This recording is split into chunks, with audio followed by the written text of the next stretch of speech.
ಇದು interesting maths problem 11ನೇ video ಇದು.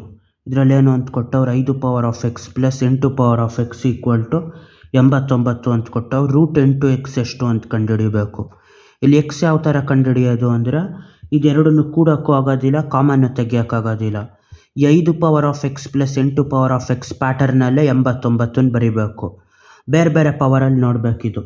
5 power of X plus 8 power of X, ಈ 91ನ ಯಾವ ಥರ ಬರಿಬೋದು, ಸ್ಪ್ಲಿಟ್ ಮಾಡಿ ನೋಡಬೇಕು. 5 ಸ್ಕ್ವೇರ್ ಪ್ಲಸ್ 8 ಸ್ಕ್ವೇರ್ ಆಯ್ತದ ಅಂತ. 5 ಸ್ಕ್ವೇರ್ ಅಂದರೆ ಎಷ್ಟು ಆಯ್ತದ, 5 5ಲಿ 25 ಆಯ್ತದ. ಅದೇ ಥರ 8 8ಲಿ 64 ಆಯ್ತದ. 64 ಪ್ಲಸ್ 25 ಎಷ್ಟು, 89 ಆಯ್ತದ. ಹಂಗಾಗಿ ಈ ಪ್ಯಾಟರ್ನಲ್ಲಿ ಬರಿಬೋದು 5 ಸ್ಕ್ವೇರ್ ಪ್ಲಸ್ 8 ಸ್ಕ್ವೇರು. ಇವಾಗ ಕಂಪೇರ್ ಮಾಡಿದ್ರೆ ಅದರಲ್ಲಿ 5 power of X plus 8 power of X ಆಯಿತು, 5 ಸ್ಕ್ವೇರ್ ಪ್ಲಸ್ 8 ಸ್ಕ್ವೇರ್ ಆಯಿತು. ಎಕ್ಸ್ ಬದಲು ಇಲ್ಲಿ ಅದೇ ಪ್ಯಾಟರ್ನಲ್ಲಿ 2 ಆಯಿತು. ಹಂಗಾಗಿ ಎಕ್ಸ್ ಈಕ್ವಲ್ ಟು 2 ಅಂತ ಹಾಕಬೇಕು. ಅಪ್ಪಿತಪ್ಪಿ ಸ್ಕ್ವೇರಿಗೆ ಬರಲಿಲ್ಲ ಅಂದರೆ ಇದೇ ಪ್ಯಾಟರ್ನಲ್ಲಿ ಕ್ಯೂಬಲ್ಲಿ ಬರಿಬೇಕು ನಂಬರ್ಗಳು ಚಿಕ್ಕದಾಗಿದ್ದಾಗ. ಇವಾಗ ರೂಟ್ ಆಫ್ 8x ಅಂದರೆ ಎಷ್ಟು, ರೂಟ್ ಆಫ್ 8x ಅಂದರೆ ರೂಟ್ ಆಫ್ 8 ಟೈಮ್ಸ್ ಆಫ್ 2, ಅಲ್ಲಿಗೆ ರೂಟ್ 16. 16 ಏನಂತ ಬರಿಬೋದು, 4 ಟೈಮ್ಸ್ ಆಫ್ 4 ಅಂತ ಬರಿಬೋದು, 4 ಸ್ಕ್ವೇರ್ ಅಂತ ಬರಿಬೋದು. ಹಂಗಾಗಿದು ರೂಟ್ ಆಫ್ 4 ಸ್ಕ್ವೇರ್ ಅಂತ ಬರೆದ್ಬಿಟ್ಟು ಸ್ಕ್ವೇರು ರೂಟು ಕ್ಯಾನ್ಸಲ್ ಆಗಿ 4 ಆಗಿರ್ತದೆ ರೂಟ್ 8x ಅಂದರೆ. ಇವಾಗ ಇಲ್ಲೇನಾಗಿರ್ತದೆ, ಇದು 64 whole power of root x equal to 8 power of 6 ಆಗೈತೆ. ಇವಾಗ ಎಕ್ಸ್ ಎಷ್ಟು ಅಂತ ಕಂಡುಹಿಡಿಯಬೇಕು. ಇವಾಗ ಯಾವ ಥರ ಕಂಡುಹಿಡಿಯೋದು ಎಕ್ಸ್ ಅಂದರೆ, ಇದು 64 power root x equal to 8 power of 6. 64ನ 8 ಪವರಲ್ಲೇ ಬರೀಬೇಕು. 64ನ ಏನಂತ ಬರಿಬೋದು, 8 8ಲಿ 64 ಅಂತ ಬರಿಬೋದು. ಅಲ್ಲಿಗೆ 8 ಸ್ಕ್ವೇರ್ ಅಂತ ಬರಿಬೋದು. ಇಲ್ಲೇನಿದು 8 square whole power of root x equal to 8 power of 6. ಇವಾಗ ಒಳಗಡೆದು ಆಚೆದು ಗುಣಿಸ್ಬೇಕಿದು. 2 ಟೈಮ್ಸ್ ಆಫ್ ರೂಟ್ ಎಕ್ಸ್ ಅಂದರೆ 8 power of 2 root x equal to 8 power of 6 ಅಂತ ಆಯ್ತದ. ಇಲ್ಲೂ ಬೇಸ್ 8 ಇಲ್ಲೂ ಬೇಸ್ 8 ಇರೋದ್ರಿಂದ ಪವರ್ನ ಕಾಮನ್ ತೆಗಿಬೋದು. 2 ರೂಟ್ ಎಕ್ಸ್ ಈಕ್ವಲ್ ಟು 6 ಅಂತ. ಇವಾಗ 2 ಕಡೆ ಹೋದ್ರೆ ಕೆಳಗಡೆ ಬಂದಿರ್ತದೆ ಅದು. ರೂಟ್ ಎಕ್ಸ್ ಈಕ್ವಲ್ ಟು 6/2, 2 1ಲಿ 2 3ಲಿ 6. ರೂಟ್ ಎಕ್ಸ್ ಈಕ್ವಲ್ ಟು 3 ಅಂತ ಆಯ್ತದ. ರೂಟ್ ಆ ಕಡೆ ಹೋದ್ರೆ ಸ್ಕ್ವೇರ್ ಆಯ್ತದ ಅದು.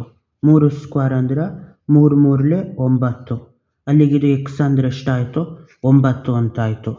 ಇದನ್ನು ಮಾಡಬೇಕು ಇವಾಗ. x/3 plus 6/x equal to X ಅನ್ನೋದು. ಅದು ಯಾವ ಥರ ಮಾಡೋದು, x/3 plus 6/x equal to X ಅಂತ. ಇವಾಗ ಈ 2 ಇದರಲ್ಲಿ ಫ್ಯಾಕ್ಟರ್ಗಳಲ್ಲಿ ಇದಾಯ್ತು. ಈ 2 ಟರ್ಮ್ಗಳಲ್ಲಿ ಎಕ್ಸ್ ಅನ್ನೋದು ನ್ಯೂಮರೇಟ್ರಲ್ಲಿ ಆಯ್ತು, ಇದರಲ್ಲಿ ಡಿನಾಮಿನೇಟ್ರಲ್ಲಿ ಆಯಿತು. ನ್ಯೂಮರೇಟ್ರಲ್ಲಿರೋದು ಒಂದು ಕಡೆ, ಡಿನಾಮಿನೇಟ್ರಲ್ಲಿರೋದು ಒಂದು ಕಡೆ ಇಡ್ಕೋಬೇಕು. x/3ನ ಆ ಕಡೆ ಕಳಿಸಿದ್ರೆ ಮೈನಸ್ x/3 ಆಯ್ತದ. 6/x equal to X minus x/3 ಅಂತ ಆಯ್ತದ.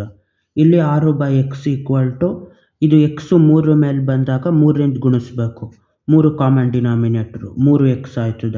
3x ಮೈನಸ್ x/3 ಅಂತ.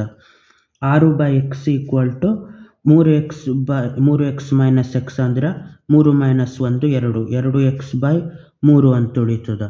ಇವಾಗ ಎಕ್ಸ್ನ ಆ ಕಡೆ ಕಳಿಸಿದ್ರೆ ಮೇಲೆ ಹೋಯ್ತದ, ಈ 3ನು ಈ ಕಡೆ ಕಳಿಸಿದ್ರೆ ಈ ಕಡೆ ಮೇಲೆ ಬಂದಿರ್ತದೆ. 6 ಟೈಮ್ಸ್ ಆಫ್ 3 ಈಕ್ವಲ್ ಟು ಆ ಕಡೆ ಹೋದಾಗ 2x ಟೈಮ್ಸ್ ಆಫ್ ಎಕ್ಸ್ ಅಂತ ಆಯ್ತದೆ, ಎಕ್ಸ್ ಸ್ಕ್ವೇರ್ ಅಂತ ಆಯ್ತದೆ. 6 3ಲಿ 18, 18 equal to 2x square, x times of x ಅಂದರೆ ಎಕ್ಸ್ ಸ್ಕ್ವೇರ್ ಆಯಿತು. ಈ 2 ಆ ಕಡೆ ಹೋದಾಗ ಕೆಳಗಡೆ ಬಂದಿರ್ತದೆ ಡಿನಾಮಿನೇಟ್ರಲ್ಲಿ. 2 1ಲಿ 2 9ಲಿ ಅಂತ.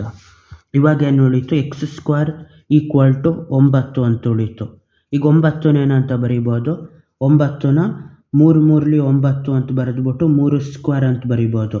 ಅದೇ ಥರ -3 ಹೋಲ್ ಸ್ಕ್ವೇರ್ ಅಂತಲೂ ಬರಿಬೋದು.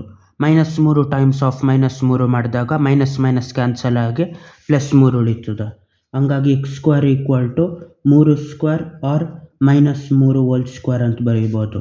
ಹಂಗಾಗಿ ಎಕ್ಸ್ ವ್ಯಾಲ್ಯೂ ಎಷ್ಟಾಗಿರ್ತದೆ, 3 ಆಗಿರ್ತದೆ, ಇಲ್ಲ -3 ಆಗಿರ್ತದೆ. ಅದು ಎಕ್ಸ್ ವ್ಯಾಲ್ಯೂ.